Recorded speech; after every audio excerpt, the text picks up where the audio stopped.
title is Creation of a Loving Relationship. And by the way, you can't hear. Oh, wow. It's maybe because the air conditioning. So I'm going to try to speak.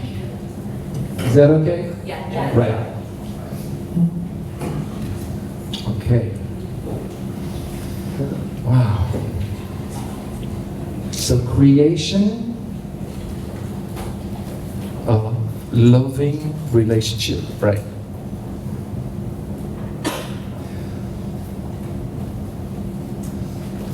I could tell you a little bit about the story of how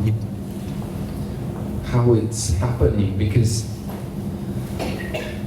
this is the first time for me to be a speaker at Viva. Last year I was just a filmmaker. But I'm filming myself in Rani, but it's kind of weird. It feels strange. But I had no idea how Sue and Sheila were planning those breakouts. So, and Rani didn't know. Maybe you did, but I don't know. And I did. We had a we had a connection from AJC because we were doing this. I'm also filming the Ankush Chain Coaching School because I met with Ankush last year here, and I met with Rani there. And at some point we knew that we would have to speak together, and we thought, what are we going to talk about? So we said, okay, well, let's have a Zoom session together. And it came out very beautifully that we wanted to talk about love. And I thought, wow, this is exactly what I want to talk about. Because it's all about love. Everything that's happening here is all about love. And I want to make this story very short. This has been a revolution in my life. Because I shared that yesterday in my session with Sheila, that I don't know about you, outsourcing love for 63 years. I was thinking love was coming from outside. And I could give love, so people would give me love. This was like an exchange. But if no love was coming, I would feel like I have no love to share. So it took me 63 years to realize that love is here. Oh my God. And I don't want to create that as a sad story, but when I was there, it was sad. I was feeling sadness because for me, the realization came out of a break up. And it broke my heart. And I was like, okay, so my ex-wife is leaving me. Ooh. What am I gonna? Is life going to be interesting anymore? No. Without her? No. It's not gonna work. So I was. But this is the funny thing with everything that Dominic shared with us this morning. Something within me is God having the experience of being me. And it was just God. Tell me. Like, the feather, the brick, and the bus. Somebody told me about that. The feather is the God, tickling you with the feather. Hey, this is not the right direction. You don't change direction. Then there's a brick. All right. But no, I want to go. No, I know love comes from outside of me. Okay, so the next thing will be a bus. And that was a bus. Obviously. Because she was a love of my life. She was everything. She brought me to the principles. And we learned that together. And she broke up with me. But that was a grace. Oh, it doesn't work anymore. It doesn't work now, it's fine. So I'm going to be as loud as I can. Sorry. I can be intense. And yeah, it was a grace. It was a grace. I turned love. I had a choice. I could commit suicide. Even that, I thought about it because I thought, I know about the principles, I know everything, but no, life is going to be boring. But yeah, for some reason I found that I had a choice. I could choose. And I find love for myself, and I say, I am the true love of my life. I am the true love of my life. I know that for sure. And from that point, I was starting to become coaching people. And I heard from different coaches, they were saying, it's about listening, it's about asking questions. But most of all, it's about love. When you love your clients. And I realized I could love absolutely everyone. And can you believe that? Most of you I never met you. And I love you. I love you. I love you. Already. Because I know who you are. You're the same as me. You are God having the experience of that beautiful, incredible creature, piece of art. And from that point on, when you connect with your client from that, I call that my in French, because I'm French, if you didn't notice. I say this is coming from the fibre optique, the optical fiber, that's the way of connecting to people from deep within, from the core of our being. And when you can see that, wow. Even someone that's shouting at you, you look at them. All right, there's a lot of energy, but I know who you are. And you have no idea how big, how wonderful, how incredible you are. And I see this. And because I see this, come on. All right. That's so beautiful. And because we are talking about creation of loving relationship, to me this is what loving relationship is about. And the last thing I want to say before I give you, not the mic, but it's just that I really felt like I was 63, my wife broke up with me. It would be the last chance I had, to be in love with someone. I mean, this intimate relationship we crave sometimes. Otherwise, we feel like we are alone.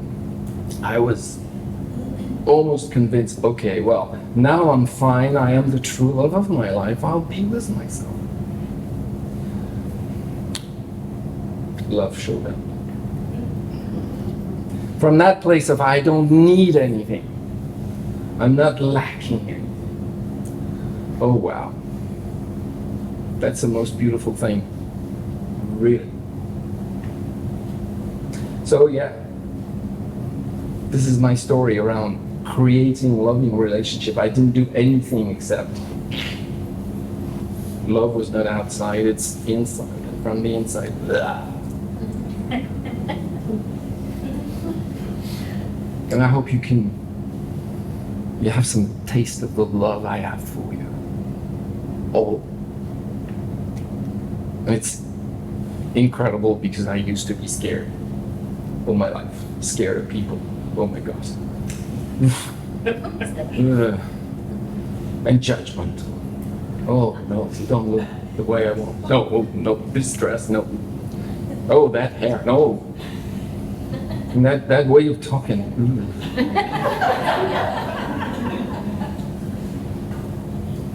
No longer. Thank you, Sydney Banks. Thank you, universe. Thank you, silence. That's us all. Thank you, Ronnie. Thank you so much. And now, please, share with us. Thank you, Liv.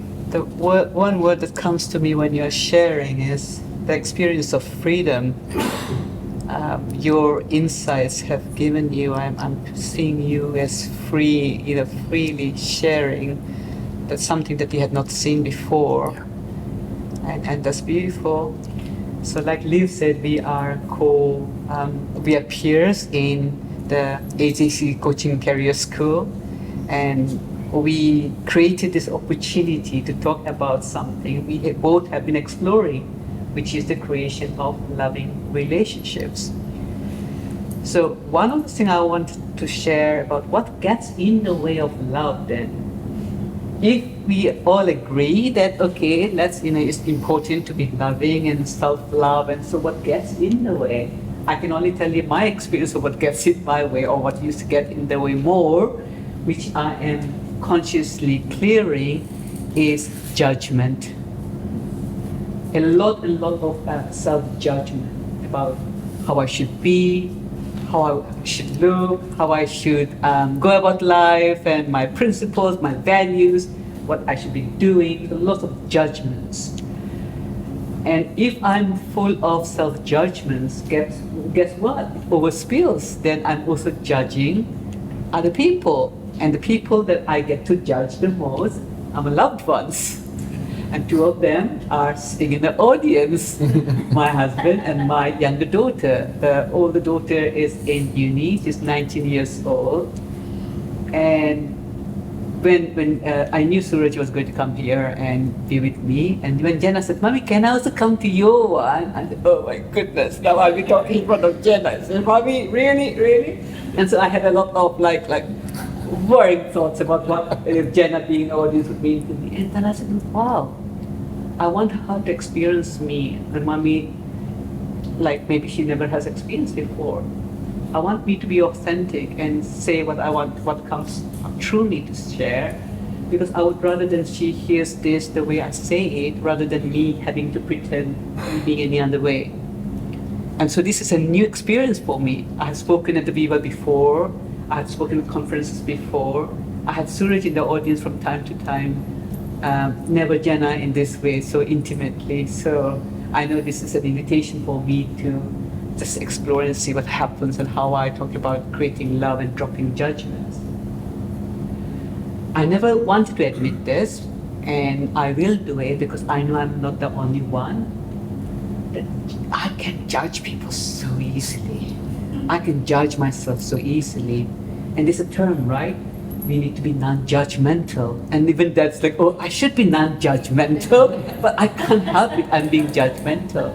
So it feels like it's so easy to just get judgmental. Oh, look at them. Oh, I would not be very that way. Or what are they thinking about me? That kind of thing. We are constantly overthinking about pleasing ourselves and pleasing other people. And then that's where we get caught up in the judgmental thinking that stops us from being truly present.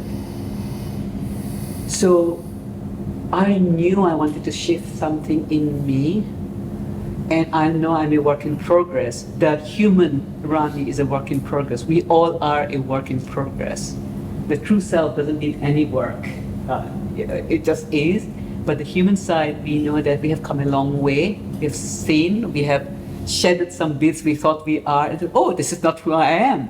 And so there's always a possibility of upgrading who we are showing up as.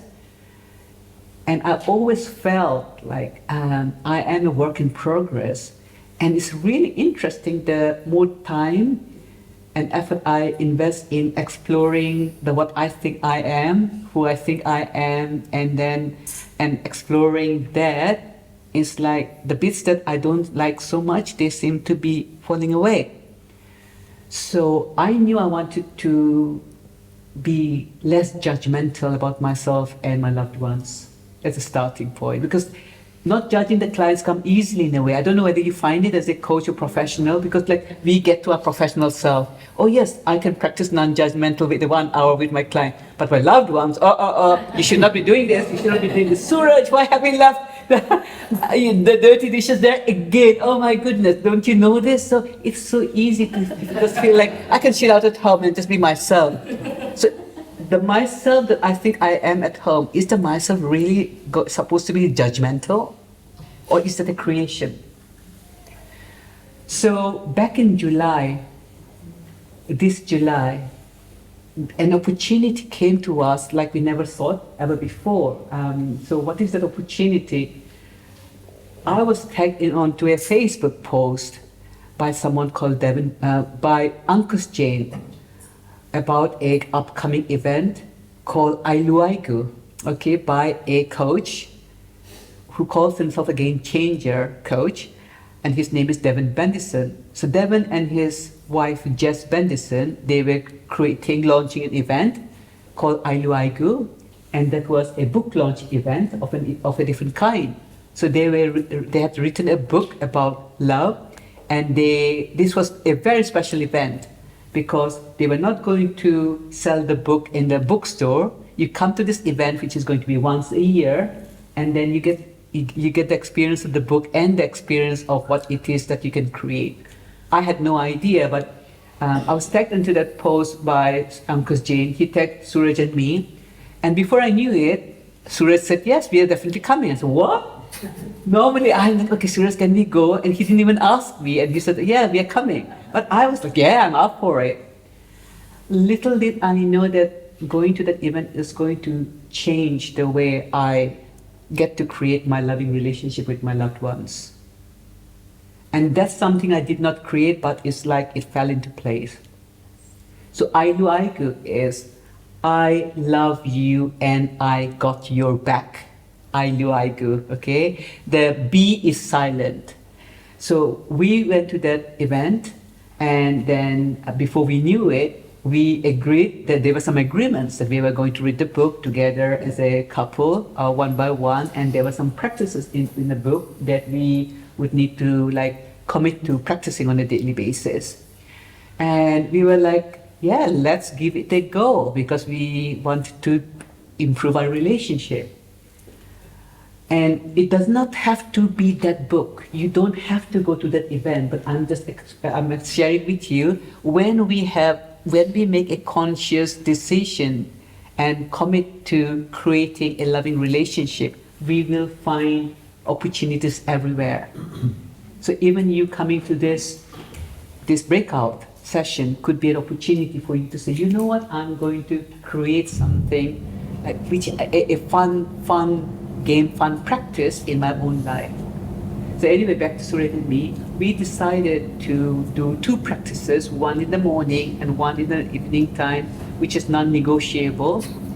And that we were going to just see what happens. And we are going to do it for 90 days. I think the 90 days is going to be over soon. And I wanted to share with you what we have learned through that. Initially, it was like, oh yeah, it's like a tick box, right? So we start the morning with morning messages, like no matter where we are, and he walks away most of the time, we will text each other and say, hey, one thing I'm feeling grateful for to have you in my life. Initially it was like, okay, it's a doing thing. And soon it became a being thing. It was the best thing for us to start off the day. And I'll explain why I started drinking coffee again. Okay, that's another thing. And the evening time, I became caffeine free for 4 years, and I said, yeah, I don't need any caffeine, and I started drinking coffee again in the morning, and there's a reason for that. I'm creating that. So in the morning, they gave us the Ailuaigu coffee. Basically, they had the coffee beans, and someone got inspired by the love story, and they made this Ailuaigu coffee beans. So we were given a packet of that when we went to that event. So we finished the coffee beans long time ago, but we still have a packet, and I just take ordinary coffee beans from the supermarket, pour it in that. So we are having Ailuaigu coffee beans every single morning, and we are together. So this is why I started drinking coffee, Ailuaigu coffee. What has happened is that my listening for Suraj has deepened. I slow down. It doesn't have to be long. We all take time to have a coffee in the morning, but that's a really special cup of coffee now. And we go deep in the conversation sometimes. We might start off with something that we have seen, an insight, a book we have read, a quote we have talked about, and then we just bounce ideas. it's a really great start to the day. And we make just time. Sometimes it might be just a video call, a very short one. Hey, honey, I'm seeing the sun. I remember you're in my life, thing. And it becomes more of a being, and it's a creation. It's like, oh, it doesn't feel like you, like I need to do that to you. No, it just feels so right. And sometimes it might be a very short one. Hey, I know I'm rushing today. I just wanted to let you know that I'm okay. It doesn't have to be deep all the time, but I feel that there's something there that just fuels me up. And this is a conscious creation.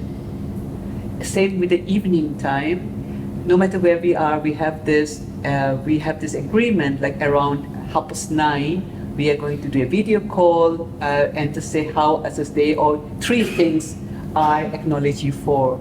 I might not know what exactly Suraj is doing, but I can even think about my memories about Suraj or what he is doing in the background that I'm grateful for. Sometimes it might not be 3 things, it might be 1 thing, but it doesn't matter. It's just like I am creating time rather than saying I don't have time. It's really interesting how I seem to have time, even Suraj seems to have time, because we are consciously creating that. And there are ripple effects of just this simple practice.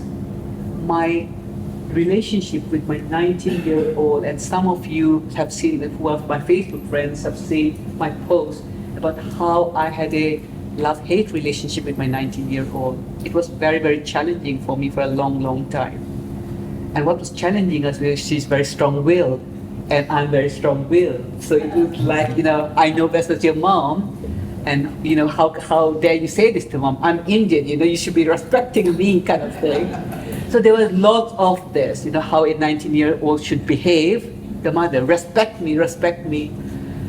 So what has shifted for me is, before I used to, like when I came across the principles, I need to fix Jenna, I need to fix Nisha, even Suraj, I need to fix it. Soon I realized that, okay, now I realized now what I was doing and why it's not working in a way. And I knew that the more I work on myself and the more I can create love for myself, and Suraj would be an easy one as well, because most of my friends, they know, you're very fortunate to have Suraj. He seems to be very grounded. And so I had an easy job to just take Suraj on board, because I was shifting, he was also shifting with me. And what has been happening is our children, our daughters have been noticing how Suraj and I have been around each other. And I'm also realizing that rather than trying to fix Nisha, the elder one, something has shifted for us big time. And that's another story. But then she said the other day, I have been noticing you and Dad, your creation, you're being different amongst with one another. And she said, I don't get spirituality, but I do see the same with me and my boyfriend. She has a boyfriend, and how we are being with her boyfriend is very different to how she was with her other boyfriends in the past. That gives me hope, because suddenly, rather than I'm trying to fix her, trying to say I need to work on your and my relationship, something in me has freed up. Again, the word freedom comes to mind, of a way of being. And again, Jenna, I think she knows that sometimes I can be like, mommy can be this, and then mommy can be this. And yesterday we were just talking about the glasses we wear. That thought, we all have our personal, what the term that comes to mind is the personalized, the reality goggles. Okay, so we all have our personalized reality glasses that we wear. And we all have a favorite ones. Imagine we have like lots of states of being glasses, personalized glasses, and we all have a favorite ones. My favorite one used to be, I have to be right. Okay? I'm the mom, I have to be right glasses. What I'm seeing more and more is that it is a creation. If I really want to drop the judgment, I might as well give up the I need to be right glasses, the personal generated reality glasses, to something that I'm more curious and open. And that has shifted me, and that's the invitation for all of us. Loving relationship is definitely a conscious creation. And if we are, as a possibility, made in the image of our Creator, and we have got this beautiful gift of mind, thought, and consciousness. Even if you think, so far I haven't got the glasses, you can create a glass and just experiment with that. It is as simple as that. Thank you, Ronnie, for sharing that. Maybe we'd love to have some interactions, but I want to just emphasize that you said something about being versus doing, and that's something I was not getting. What does it mean? Being, okay, I am being, seems like. But the thing that I got from Sydney Banks, and it's quite recent because I was at the Powerful Men's Immersion in last March, and in the handout that Ankush Jain is creating every time for every Powerful Men's Immersion that he's facilitating, there's a new handout, and I think it was page 8, and there was an interview that was like kind of, it was said it was unpublished by Sydney Banks. And the title was The Two Types of Being. And it suddenly, like felt like I had an insight, you know, those moments when you just, oh my God, that's a good word. And I realized I want to draw something, because this is really what I feel now. This is my belief. Because it must be a belief, because all we have is stories. But the thing is, he says we have the human being. He doesn't do that. That's my own drawing, right? So that's the human being. But to me, it makes sense. That's human being. And God being. Oh, that's a cross. Oh my God, it reminds me of something. God's being. And Sid adds something which changed really my way of looking at that. At every moment we have a choice. And I thought we had nothing like free will or whatever. And then I got it, I said, okay, I am here. There's no way I can be anywhere else, but here, I am God being, human being, and I can choose. And in my human being, I have judgments, you know, I have the experience of what Dominic was talking about. Everything that the personal thoughts, things like that. God being, infinite being, eternal being, that's me. And I can choose. And that's incredible. Because when I can choose that, I can choose love.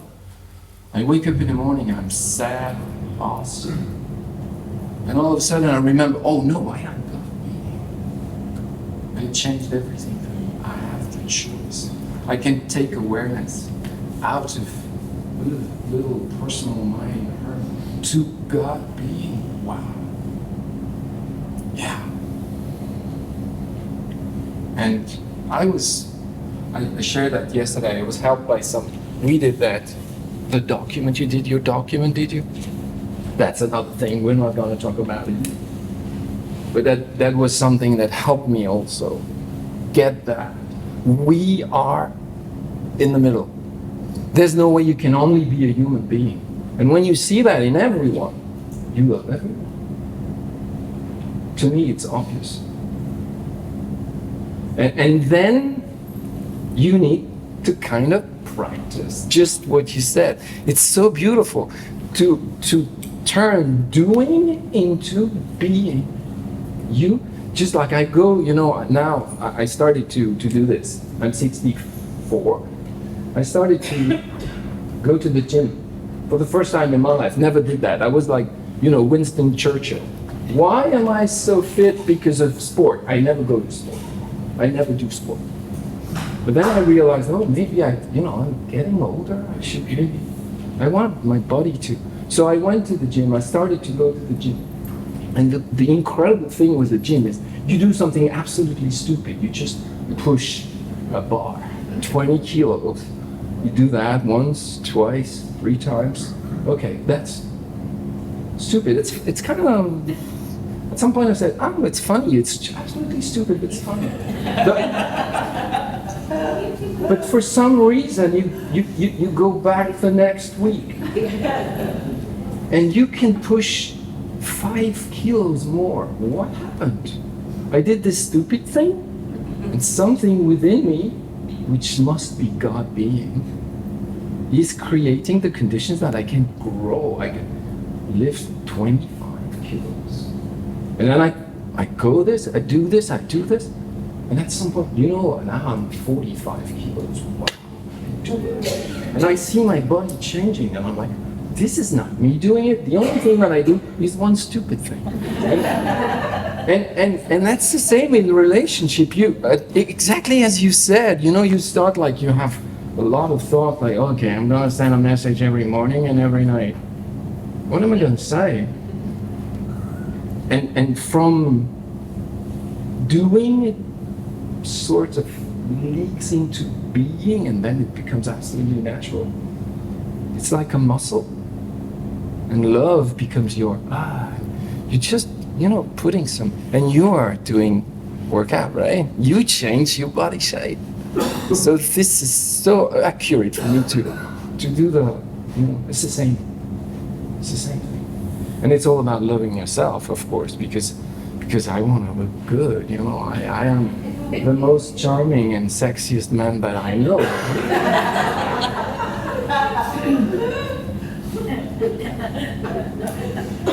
Do you get it? You're French. I'm French. But I used to hate myself. So, what a journey.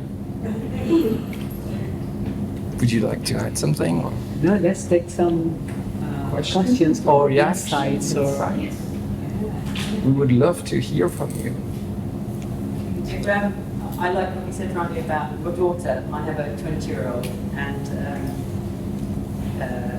they used to be a program called Brookside years ago, and in COVID, I thought I was going to have a Brookside moment, which was dig patio up, bury her.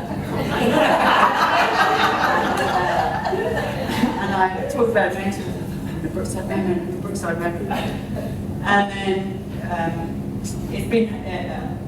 it's been her and I since the day she was born, so it can be quite intense on a one-to-one, because there's no escape for her, there's no escape for me, and in COVID it was bloody awful, so I thought. And then last year I was having a moment in the park with her aunt, and her aunt knows nothing about 3 principles, but I find her very calming to be around. And she just said these 2 words to me. She said, lean in, don't lean on. And it really, really resonated with me. I went, okay. I'll start leaning in as opposed to leaning on. And it's like you saying, you're having the right glasses on. I'm right, I'm the mother, I know everything. And it completely shifted our dynamic. And it had nothing to do with her. Nothing. It was just me realising, actually, I'm doing this, thinking that because I am her mother and her father, only that I had so much more to do. But just by changing that dynamic of leaning into her as opposed to leaning on her, it softened our relationship over the last couple of years, and it's just been really beautiful to see. I don't always stand by it, but I can catch myself, now I catch myself actually, oh fuck, I'm leaning in. I'm leaning on, I'm not leaning in. And actually I get such a much better response from her by leaning into her and not making her wrong for things, and actually listening as opposed to thinking that I know better. And it's been really quite wonderful to see. Beautiful. Yeah. Love it. Have you heard of the cup of love distinction? Anyone heard about the cup of love distinction? Okay. So I loved it. I loved it. And there's a story here. So some of you might know about this coach in the US called the Ultimate Coach, or Steve Hardison. Some of you might have come across the Ultimate Coach book. He talks about the cup of love distinction. So when his clients come to him and say, I want to have a loving relationship with my wife, can you help me? So he says, well, I'm going to write you a check for $200,000, okay? But you need to bring me a cup of love. So guess what? No one has ever been able to cash that check because no one could bring him a cup of love. His point is this: you can't, those intangibles in life, you can't just buy them. Oh, I would love to be a better, loving wife, so I'm going to buy a cup of love. If you had more money, then you could, even if you had more money or you had more time, you can't buy a cup of love. It's creation. Similarly, you can replace the love with judgment. Judgment does not exist except for our thinking. People do what they do, and then obviously we have a perception of whether what they're doing is right or wrong. Judgment, right? Judgment doesn't exist. You can replace that with anything that's not working in your life that's intangible. Someone once said that, I'm a coach and I have a lot of resistance to creating clients. Then again, Steve Hardison said, bring me a cup of resistance and I'll give you $200,000. Again, resistance is something that does not exist except for the language and our creation. But the beauty here is turning it all to, if we want more love, we will need to put in the work, the practice, yeah? So what I'm saying is that it's a conscious creation. You cannot say, well, I'm not going to create anything, thank you very much. We have got too much power. Even when you're saying, I'm going to create nothing, well, you are creating something, and which could be procrastination. You might say, well, I want a loving relationship, but I don't want to do any work. But I don't know, help me out with that. Well, nothing beats action, right? And that's what you're creating inaction. I love this distinction, because it's not about blaming ourselves, judging ourselves more, but saying, oh, I do have a choice. Even though I'm saying I'm not creating anything, I'm creating something. And what if creation of love could be simple and fun? That's the bit I want to add here.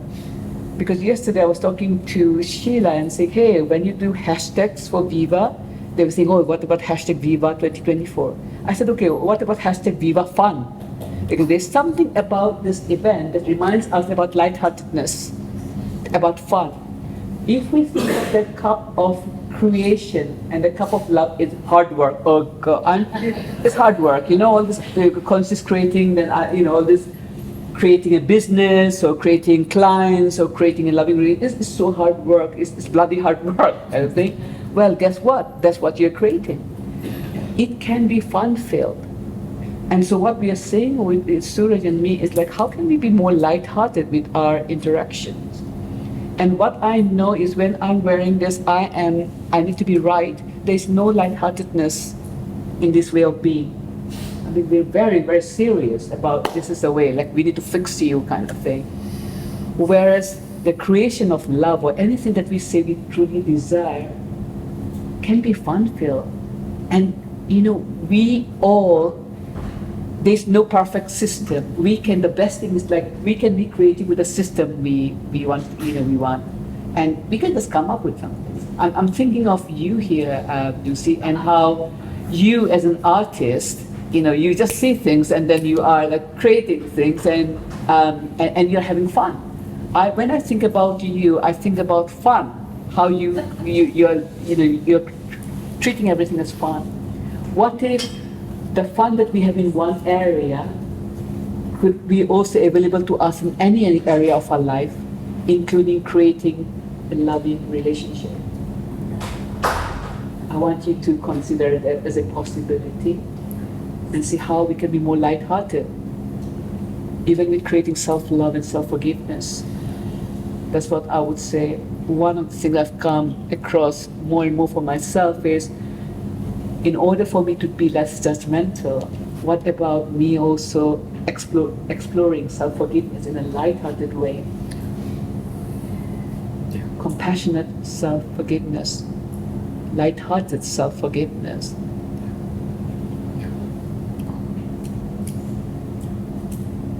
Oh yeah. It took me a while. But yeah, self-forgiveness. Yeah. And it brings us back to the document, because this is the thing we are asked to do in this exercise, special exercise, is to forgive ourselves for judging ourselves. And at the beginning, when I learned about that process and I listened to the word forgive yourself for judging yourself, I was like, oh yeah, I can do that. I forgive myself for judging myself, but I am shy. Nothing happens. Doesn't work. But then, yeah, it's a process. And there's another thing at the end of the sentence that you have to add. For it is more true that. What is more true? It's not there, it's there. Kush said to me, you have half a second to find out what is more true. I said, why? He said, because otherwise you're in your mind. Oh, wow. Personal. No, it comes out.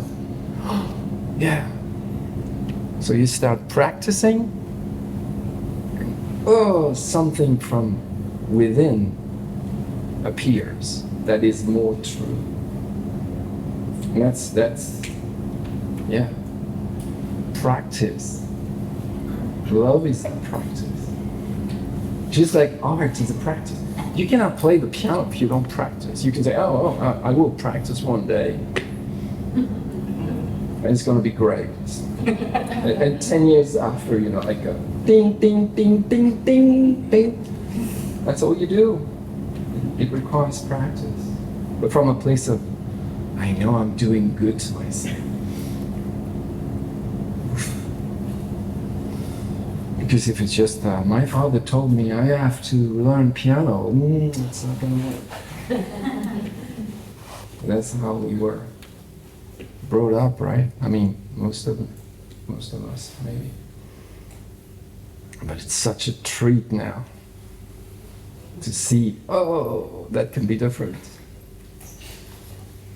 Yeah, practice makes perfect. Is that the... How do you practice understanding or getting insight? I've always thought that around 3P there is nothing to practice. No. Well, I will say, I think yesterday I did a presentation with Jamie Smart about the business of coaching, and he talked about the business of coaching, and it could be the business of anything, okay? The business of coaching or the business of relationship, business of love or whatever. It's the bottom there is a grounding. We need to have a grounding. It's just like how houses are built. If you build it in quicksand, and you don't have the foundation right. The 3 principles, understanding is the foundation. That's the grounding for sure. And then there is the next level, which is the impact. Okay, and how, given this understanding, how are we choosing to show up? Because we are in this physical form as human being. There are roles, right? We are a mom, we are a carer, we have got all these responsibilities. And yes, the grounding is good, and there's something about thank goodness for the gift of consciousness. We remember what we forget from time to time, and then we wake up. And if we just rely on remembering, which will be whenever our mind gets still, we don't have a good enough system. And we know that if we didn't have certain systems in our life can be chaotic. For example, if we did not have a traffic light system, And we just trust that, oh, my intuition will tell me when to stop. Yeah, rather than I don't need a red light, yellow light, and amber light. I will just like my intuition will guide me. Guess what? There will be chaos on the roads.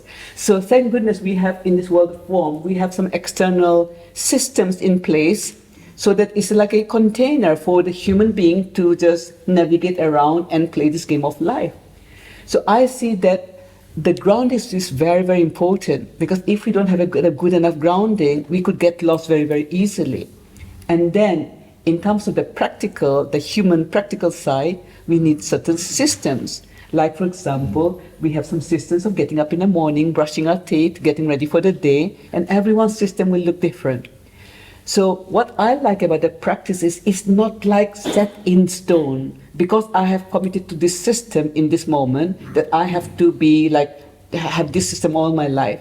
No, tomorrow I might decide to play another game with Suraj rather than these two. And then I have the creativity to create another system. So there is flexibility within the system, within the practice. And then if something doesn't work, throw it out. But this is what I love about our power to create anything and everything. If we see something as, it's gone stale, it's gone off use by date, we throw it and say, hey, let's sit in quiet and see what comes to me to show up. And that's the beauty of the principles understanding. And then, we can choose to have a system. And I would say less is better. Less is better. And use, see if it's lighthearted, if it makes your heart sing. If it isn't, maybe it's time to throw out the system. That's how I see it. And that's a very good point. And coming back to this, what I'm saying more and more is if we are trying to build a system of creation from this bit here, like, okay, for example, I forgive myself for judging myself, and I'm trying to do it from this side, we get in an intellect. And I should be doing this. I should be. Everyone else is doing this. Viva, I should be doing this as well. Or everyone else seems to know what to do. I don't know. We are not trusting our God being, so to speak.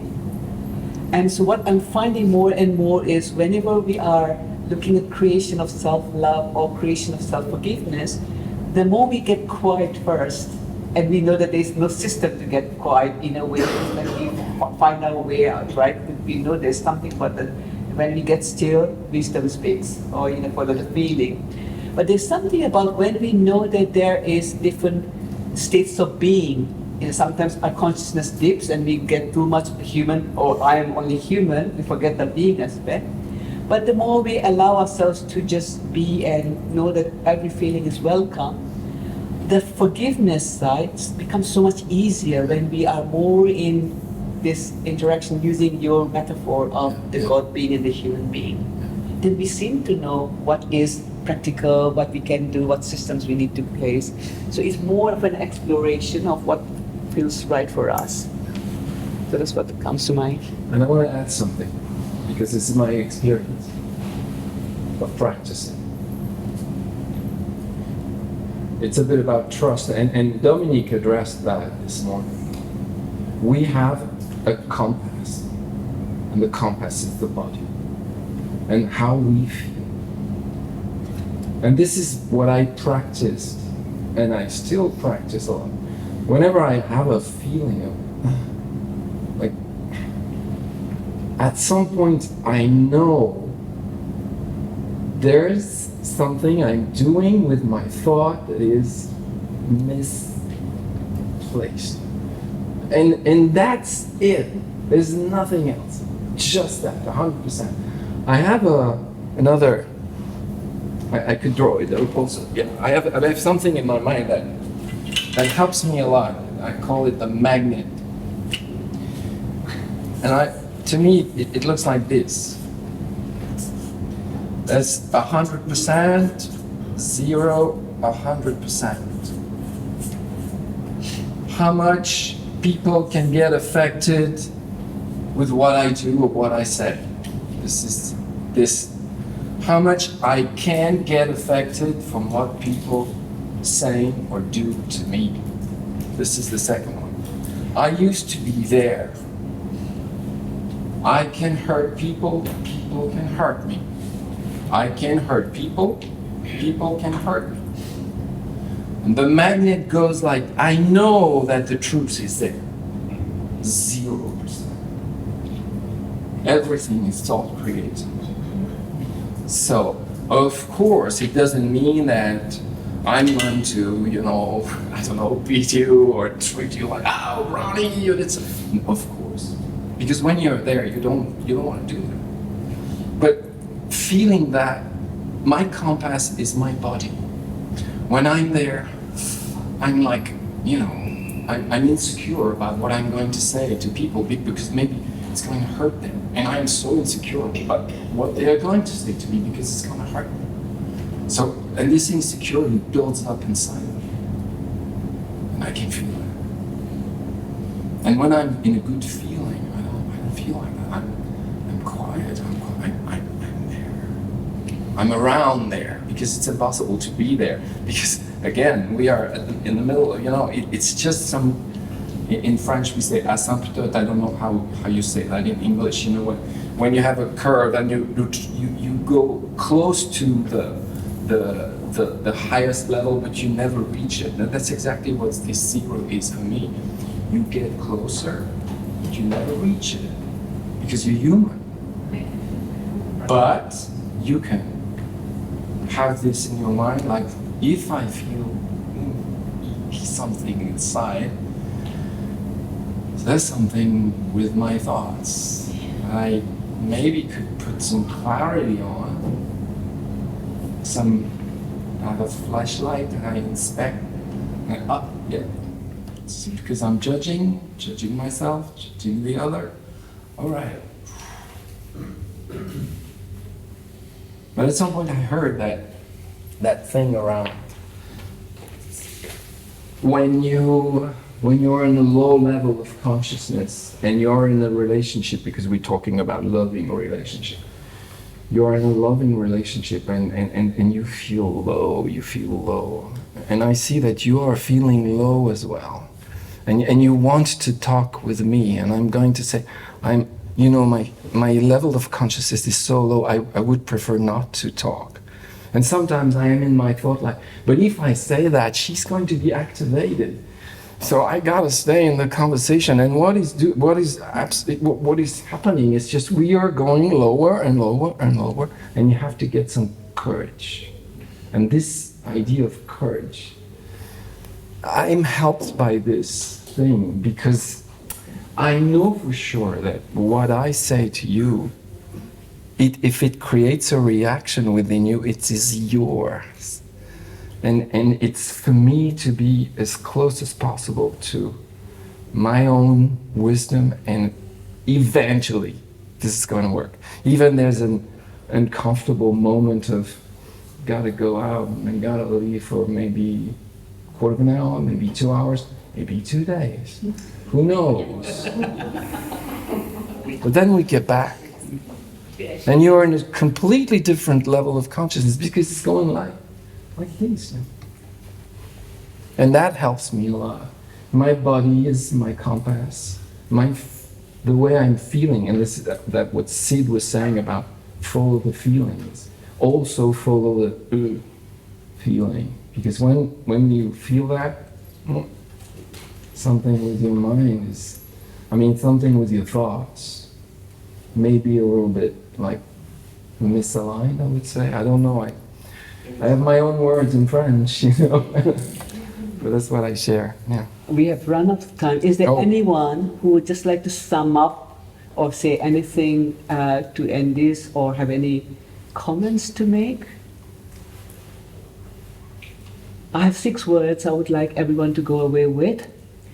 6 wise words, and I think they're the wisest words I ever heard any speaker speak, and I just love it. It's by a coach from America. His name is Alok Appadurai. He says, if you don't remember anything of what I said, and he said many beautiful things, and of which I didn't remember, he said, remember the 6 words as your guiding compass in any way.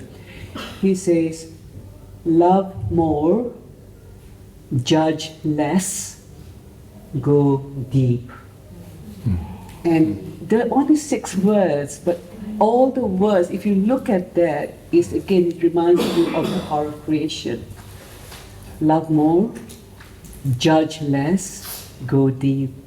So thank you all for coming and enjoy the rest of Viva Event.